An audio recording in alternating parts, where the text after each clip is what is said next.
All right. So hi, everyone. Thank you so much for joining us today. Just a note before we get started that we are recording the session. Just keep that in mind. We'll be sending the recording and the slides out sometime next week. You're welcome to have your cameras on or off, whichever you prefer. So thank you for joining us for this Eco Canada webinar. My name is Miranda Mislani, and I am the Nonprofit Career Coordinator with Talent for Nonprofits. I will provide a brief introduction to the Talent for Nonprofits program and then hand things over to Jamey Holt from Eco Canada for a 10 to 15 minute presentation. The remaining time will be available for questions. The session will go until 1:30. But if we do have lots of questions, we will stick around for another 10 or 15 minutes. I would also like to introduce my colleagues, Debbie Reese, Project Manager of Talent Match. Thanks, Debbie. And Alana Hibbert, Career Coach with Talent Match. The Talent Match program supports organizations in museums, arts, culture, tourism, hospitality, around hiring students from post-secondary institutions. And I would also like to introduce Liz, who is joining us today with sign language interpretation. Thanks so much, Liz. All right, so I'll just take a moment to pull up my slides.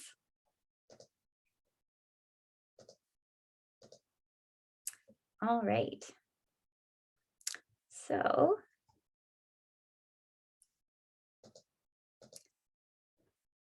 before I tell you a little bit about the Talent for Nonprofits program, I do want to acknowledge that I am presenting today from the land of the Lekwungen peoples, whose traditional territory I live, work, play, and grew up on, and the Songhees, Esquimalt, and Wisanic peoples whose historic relationships with the land continue to this day. I also want to share that the Talent Match and Talent for Nonprofits programs are run through ACE-WIL BC Yukon. The acronym stands for the Association for Cooperative Education and Work Integrated Learning, BC Yukon. We are a nonprofit organization that fosters co-op education and work integrated learning. We have three main audiences, which include work integrated learning professionals, employers, and students. So thanks to all the employers and students joining us today. So the Talent for Nonprofits program is here to support you with a variety of resources and support. If you are seeking funding to hire a student as an employer, we can help you do that to find funding that's relevant. So for example, today, things like this webinar, as well as downloadable resources. We can support your recruitment process. So whether you're trying to navigate the recruitment process, if you want us to edit your job posting, we also have what's called a post and opportunity page, and I'll show that in a moment. We have over 150 resources, both for employers and students, available on our website. And through the Talent for Nonprofits program, I can provide one-on-one support to you by Zoom, email, phone, whichever you prefer. It's free support, and I'm available until September 30th of this year. Okay, next slide. So I just want to highlight that on our website, you'll see we have a post and opportunity page. And the really great thing about this form is that instead of having to send your job posting to multiple post-secondary institutions, you can put it through this form and send it to as many post-secondaries as you like. So it's a really great time saver to streamline your recruitment process. I also want to highlight some of the resources we have in our resource hub. We have lots of resources highlighting our wage funding opportunities that are for nonprofits. There's an entire resource hub dedicated to Indigenous work integrated learning and how to work with Indigenous students and organizations. There is a equity, diversity, and inclusion in work integrated learning resource hub. How to Be a Good Mentor, which was recently created by Alana Hibbert, who's on the call. That's a great one to check out. And we are also in the process of creating How to Find Your Own Work Integrated Learning Placement. So that one's coming soon, so keep an eye out for that. And that will cover things like if you're having trouble finding a co-op through your co-op program, some additional places that you could be looking to support your search.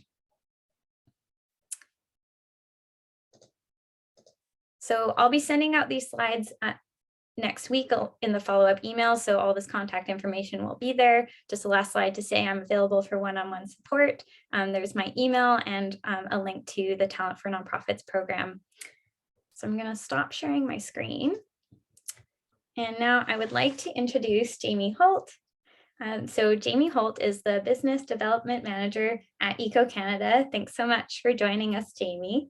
Jamey and I met at Eco Canada's conference earlier this year, and I was really impressed to learn all about Eco Canada's services and how much they've grown and developed since I was a student. So it's a really great opportunity to be here today to learn about just the breadth of resources that Eco has. So thanks, Jamey, for joining us, and over to you. Thank you, Miranda. Happy to be here. Let me go ahead and start sharing my screen.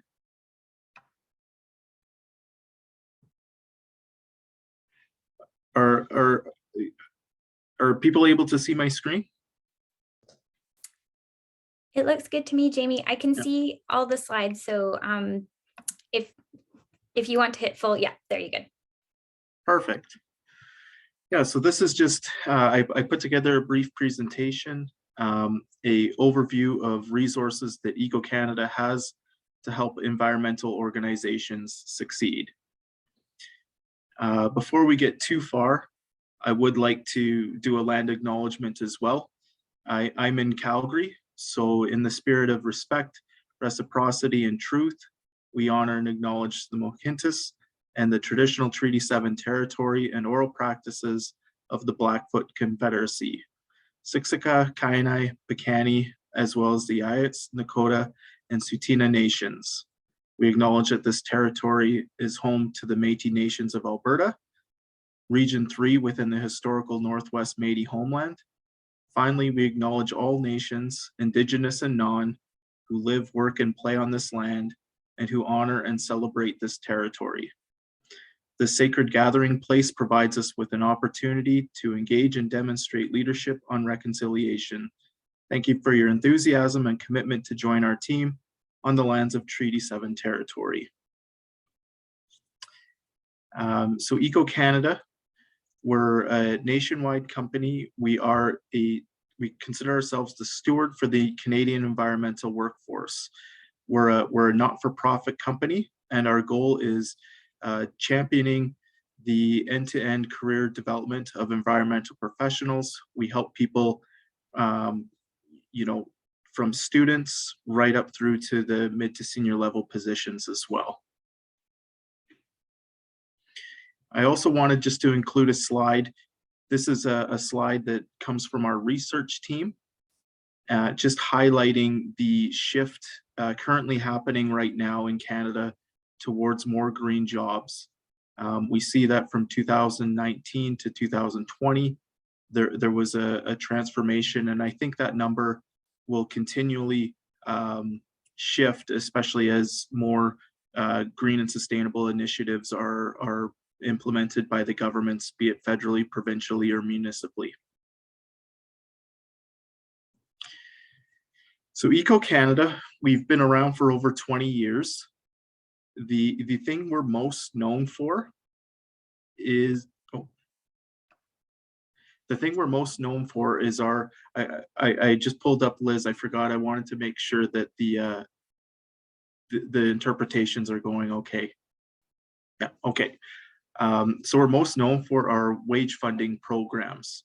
So as a nonprofit, we receive funding from different federal entities to fill each of these programs. We're able to disperse that money to employers as well as job seekers. So whether you're looking to hire someone or whether you're a job seeker looking to make yourself a bit more appealing to a company, you're able to get pre-approval on these funding programs.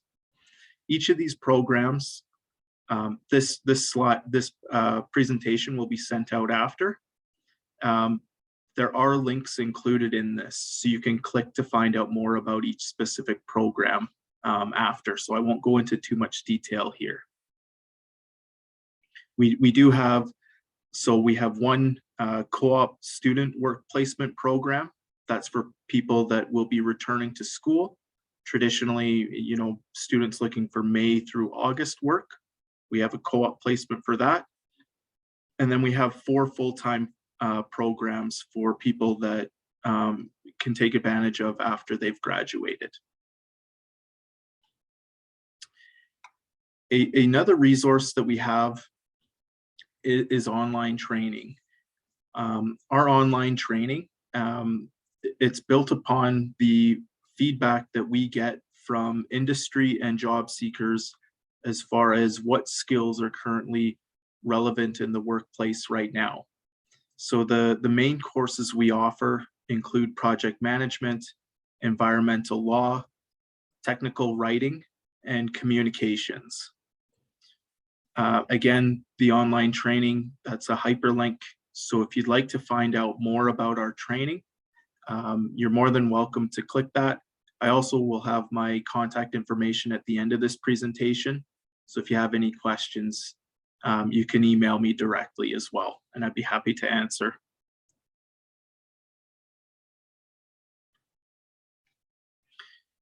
Next, we offer HR solutions that are targeted towards small businesses or startups.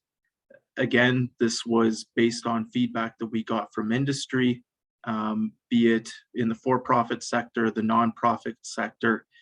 We found that organizations that have less than 20 people usually won't have a HR person on staff. So we came up with some solutions for companies that are in that sort of growing and small stage to be able to establish HR practices despite not having a full-time individual on their team able to do that for them. We offer these services through using our ECO's in-house HR department. Another big thing that we have that I think will appeal to everyone here is our job board. So our job board is Canada's largest environmental job board. Last year, we got AI matching technology on our job board. So if you're a job seeker right now, what I'd recommend is going onto our website, eco.ca, or you can click through this link here, and you'll be able to upload a resume, create a profile, upload a resume, and when employers advertise on our job board, one of the perks that they get is the ability to search specific keywords for people that have uploaded resumes onto our website to see what talent we can access for them from what we have on our website. So if you're looking for a job, make sure that you have good keywords in your resume. Make sure your resume is up to date, because you never know what employers are currently in the market looking for jobs, looking for employees to fill jobs, I should say. To give you an idea, right now we have about 730 jobs listed on our job board currently, so there's lots of opportunities. Finally, I just wanted to touch quickly on our environmental professional designations. These are designations that are recognized across Canada. They're not associated necessarily with the schooling that you took, but they're a way to highlight your commitment to environmental progress and really kickstart your career and be able to grow a network for yourself to continue your career journey. So we have an environmental professional in training. That's the EPT designation right there in the middle. It's for people that are coming up on graduation. they're in their last year of school, be it a diploma program or a university undergrad program, and for people that have less than 5 years work experience. Through this designation, people are able to get access to mentorship programs, again, the networking opportunities, and we also have a lot of webinars that will be available for free to help with career growth. For the more mid to senior positions, we have our EP, Environmental Professional Designation. Again, we do a lot of networking within our EP and EPT group. There's also discounts from retailers, and you can save on travel and insurance purchases as well. And lastly, we have a designation for organizations that are being green or sustainable. It's called EP Employer. This is a seal that companies can add, to highlight the work that they do. There is an application process for this. Actually, for all of these, there is. And yeah, it's a great way to gain recognition for the work you've done. Working with ECO, we'll come up with an environmental brand story for you. We can do a custom research report for you as well. Also a co-branded webinar to highlight, your thought leadership. And again, there is more discounts included as well in training and certification. And lastly, here's my contact information. So if anyone, whether you have questions right after this meeting or, a week or two or a month or two or whatever from now, please feel free to send me an email and get in contact with me.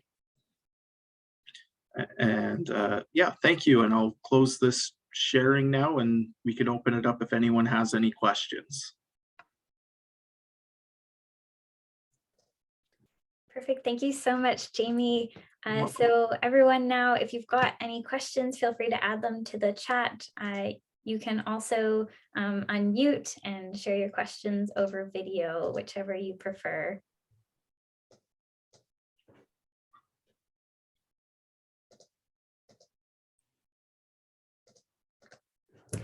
I have a question. Mm-hmm.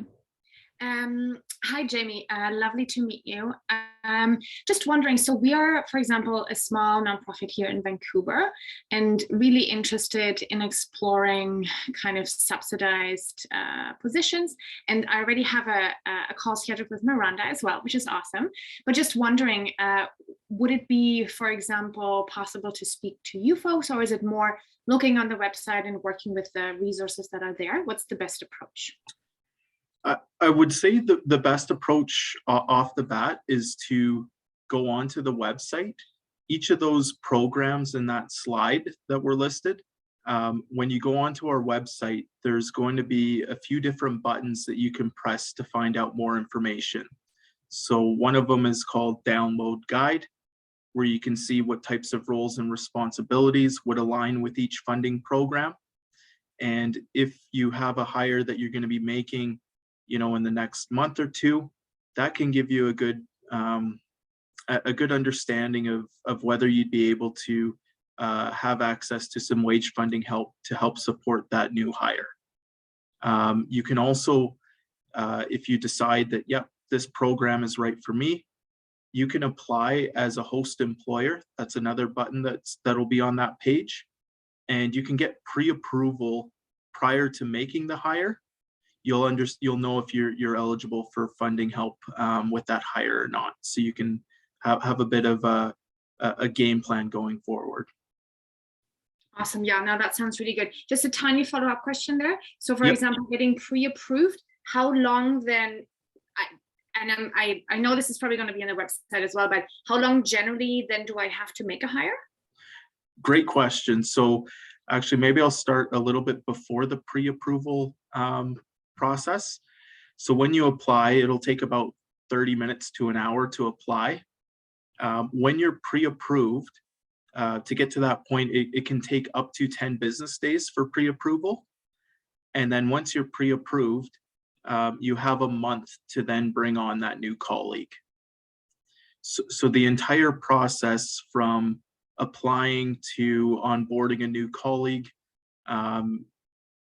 it'll take anywhere in the time frame of about 2 to 6 weeks or so.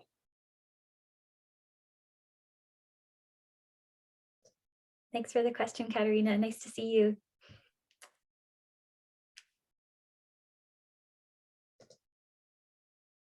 And Jamie, I just see Debbie popped a question in the chat. Is Eco Canada providing SWIP funding, which is the student work placement funding, retroactively? So if you've already hired a student this summer, would organizations still be eligible? I believe yes, as long as the student will have started after April 1st. That's the first of our new year. So the programs, they become effective April 1st. So as long as the hire has been within the past month or so, we can look into doing a retroactive funding.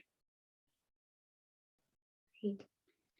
May I ask a question about the job board? Yep. So for nonprofits, I see that, unless I'm misreading, in order to advertise on your job board, to post a job, you have to purchase that. Is that true for everyone? It is. We do have a discount for nonprofits though. And I'm drawing a blank what it is off the top of my head, but let me see if I can find it real quick. I believe it's either 10 or 15% discount. Thank you.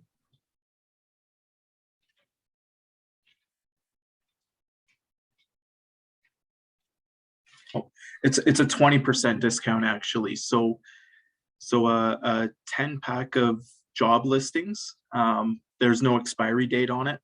A 10-pack would cost $1,500 for a for-profit company or $1,200 for a nonprofit.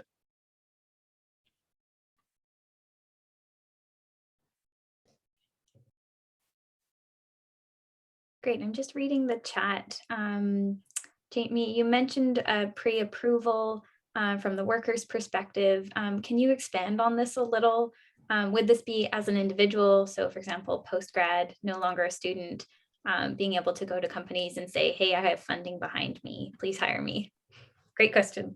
Yep, that's a perfect question. So again, on that page, there'll be a button that will say apply as a host employer. That's for employers. There'll also be a button that says apply as a candidate.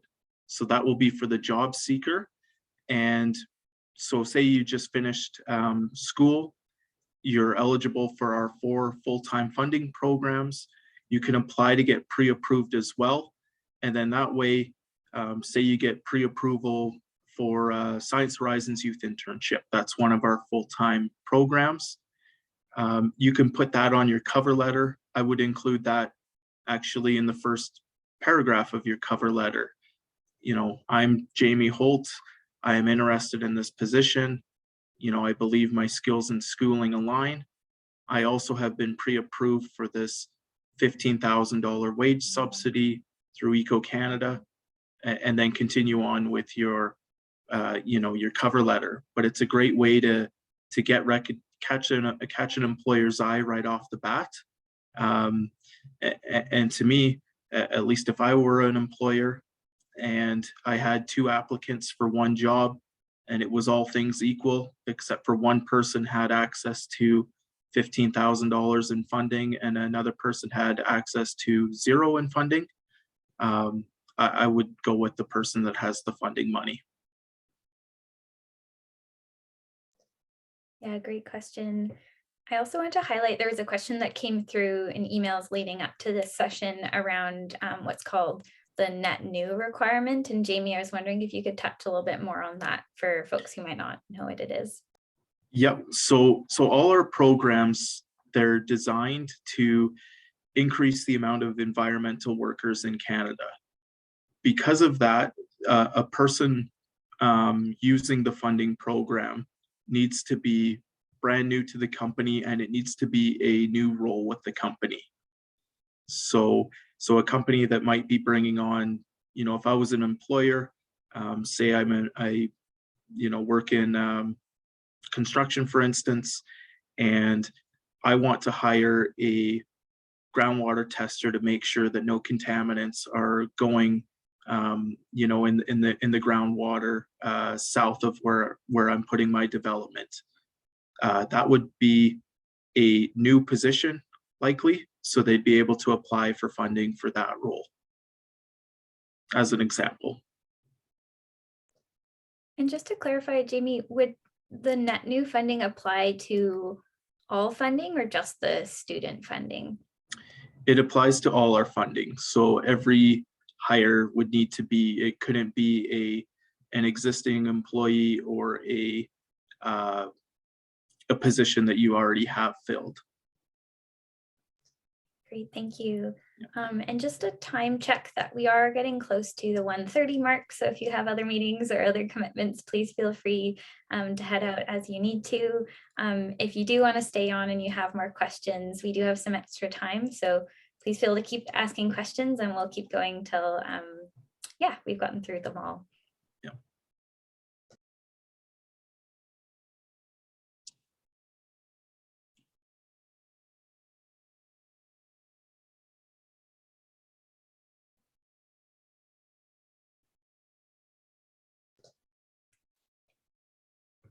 Debbie, I'm just wondering if you have any other questions based on when you've spoken to employers, kind of like what are those common questions that might be helpful for folks that we can ask Jamey? I think possibly just relating to the net new with other SWIP providers. So just so folks know, there's 18 different delivery partners for that funding program. And many of them I've spoken to have said that if you're applying for the first time, you don't really need to worry about the net new, but if you are relying on the program to hire year after year, then you should always check in with your program officer. And I'm just hopeful that Eco Canada is the same way. We are like, I guess it is a bit more of a tricky area than net new. If someone has any question, like a real specific question, I'd encourage them to email me, and then I can take it to our employment programs team and ask them. They because they receive so many applications and review so many applications, they'd have a lot better understanding of some of the complexities, compared to my understanding. Yeah, that's and great. I see Trina has a question. Hi, great, thanks. This is great to jump in on this meeting today. I work with a nonprofit here in BC, and we have I feel used your job board before, Jamey, and I don't think I dived into the resume bucket of students or those looking for opportunities. We've found we have a lot of job postings right now, and we're not seeing a lot of applicants. I don't know if that's what others are experiencing here, but how recent is that job pool of resumes? Like how do you update that? Like if I were to jump into that pool?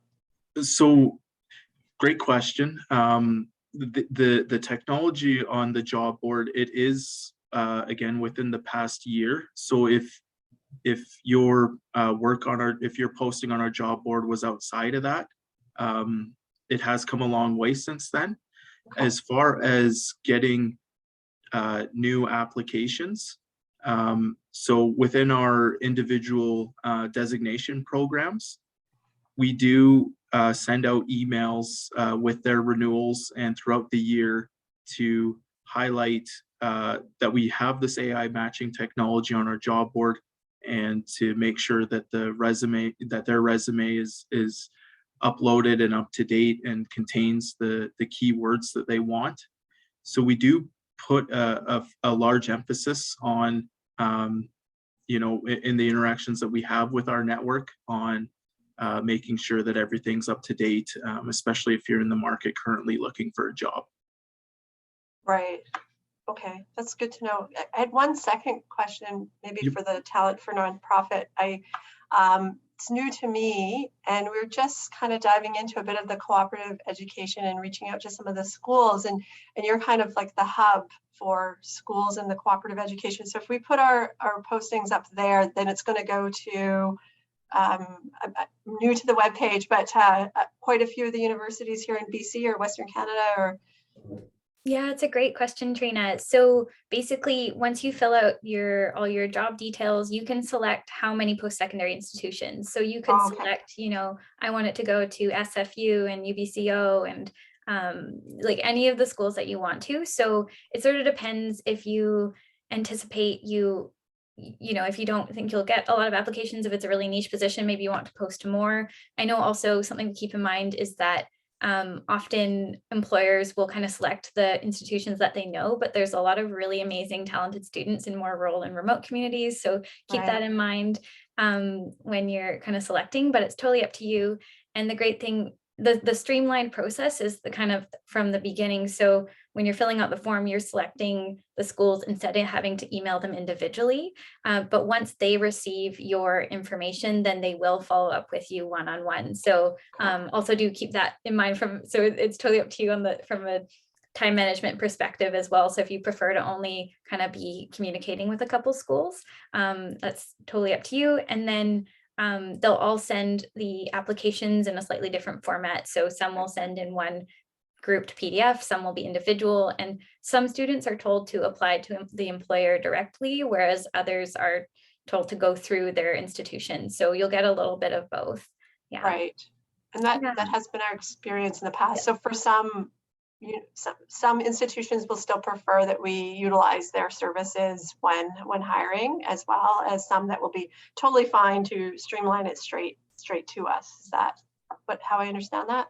Oh yeah, no, it's a good question. So you can go through all the schools on the form, but just when they get the information, they may all have slightly different processes. Okay. Yeah. Perfect. Thank you both. Thanks. Yeah, great question. May I follow up on exactly the thing that Trina was mentioning? So when we use the service that you mentioned where post an opportunity, we sent it to every institution in the province that we're aware of. And because we're relying on the Canada Summer Job funding, that's an 8-week chunk of funding, we don't necessarily have the rest of the funding in place to provide what most students and most institutions want, which is the 16 weeks of employment. So for a number of the institutions, they've written back and said, you don't meet our criteria, but I don't have the funding in place. So I can't say that I feel like I'm in a bit of a feedback loop here that I'm stuck. So any advice on that in the way of communicating that, okay, we'll work on it. We have to find the candidate and then we'll work to find the funding to give them that 16 weeks. Yeah, it's a really great question, Jen. And I'll share the advice that I can share, and apologies if this is repetition of what you've already heard. But I know that if a school isn't able to post it, say on their co-op posting job board, they may be able to post it on a regular job board. So there will be some students that are seeking that, minimum requirement of, 420 hours for a co-op position. But some students will be looking for a summer position and might be quite happy with the shorter, 8-week period. So if you do have schools that are getting in touch with you and saying, sorry, I would just follow up with them and say, like, can you make sure that you forward this on to, the relevant person that would manage the general job board? Because a lot of schools will have this general job board that students check throughout the year. Great, thank you. No problem. Sorry, just to jump in there, Miranda, that might be a good question for Jamey as well. Jamey, do you know if, I know that with the SWIP funding, you can't stack with other federal funding, but if the first 8 weeks of Jan's job is funded through Canada Summer Jobs, can the second 8 weeks be funded through the SWIP funding? I believe no. Traditionally, we haven't stacked. We haven't been able to stack funding with other federal programs. And I haven't heard of anything to change that. Really the only type of stacking that I've really seen within ECO is where a student heading into their last year of college or university, that summer prior, they'll be able to use the co-op funding for student placements. And then when they graduate, then they'd be able to use a full-time program to transition into a full-time position, which even if it's with the company that they did their student internship with, they're able to do. So can I just say that I'm because we're scattershot anywhere we can find funding, we're trying. So ICTC is another source of potential funding for us. And what we've learned from them, and I believe they're also federal, is that we can work towards consecutive funding. So the day after they complete their Canada Summer Job funding, we can then have the funding from ICTC. Does that not apply? It's not the same thing as a top up where the 50% of some funders might be looking for a top up. This is following on. Does that make sense? Yeah, but I'm not fully sure the answer on that. Could you email me? Sure. And I can send that to our employment programs team. I sort of knew there'd be one or two tricky questions that I might not know. So, but I do want to make sure I get the right answer for you. Yeah, and just for everyone else who's still on the call, Jan and I had been in touch with ICTC, which is another SWIP funder. SWIP is the Student Work Placement Program, federal student funding. And ICTC said that because the job would sort of start and conclude within an 8-week period, that you could kind of consider it, they're funding kind of another stretch of a position. So they didn't consider it stacking, which is great, but it's hard because there are some nuances to the question. So thanks, Jamey, for looking into that. I mean, just my personal likely outcome with that. So all our programs, specifically the full-time ones, we try to avoid hiring, giving money to a company that's just looking for a set term of employment for an employee. Our goal is hoping that we can find full-time employment, so an employee will be able an employee and a company will be able to use the wage funding. And when the wage funding runs out, whatever the time window is, it's usually between 6 and 12 months. Then the hope is that the company will be able to then afford that person in that position full time on their team, and that way we're able to add another environmental worker to the workforce in Canada. So that's why we traditionally avoid the stacks, is because those are usually associated with shorter term contract positions where we're looking to place people in full-time work, permanent work.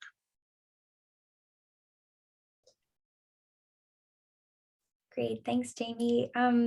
And appreciate you following up on that more afterwards. Does anybody else have any remaining questions? I know we've still got 10 people on the call, so just want to give a last call for questions.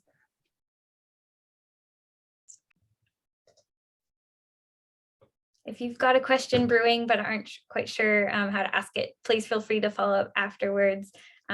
Really appreciate you taking the time to learn about both Talent for Nonprofits and ECO Canada's employment funding and services. So thank you again. We'll be following up with the slides and the recording next week. And just a reminder that Talent for Nonprofits supports both students and employers in the nonprofit sector. So if you need support, just reach out. Thanks, everyone. And thank you for letting me be involved, Miranda, and Talent for Nonprofits. Thank you. Yeah, thanks so much, Jamey. Thank you all. Bye.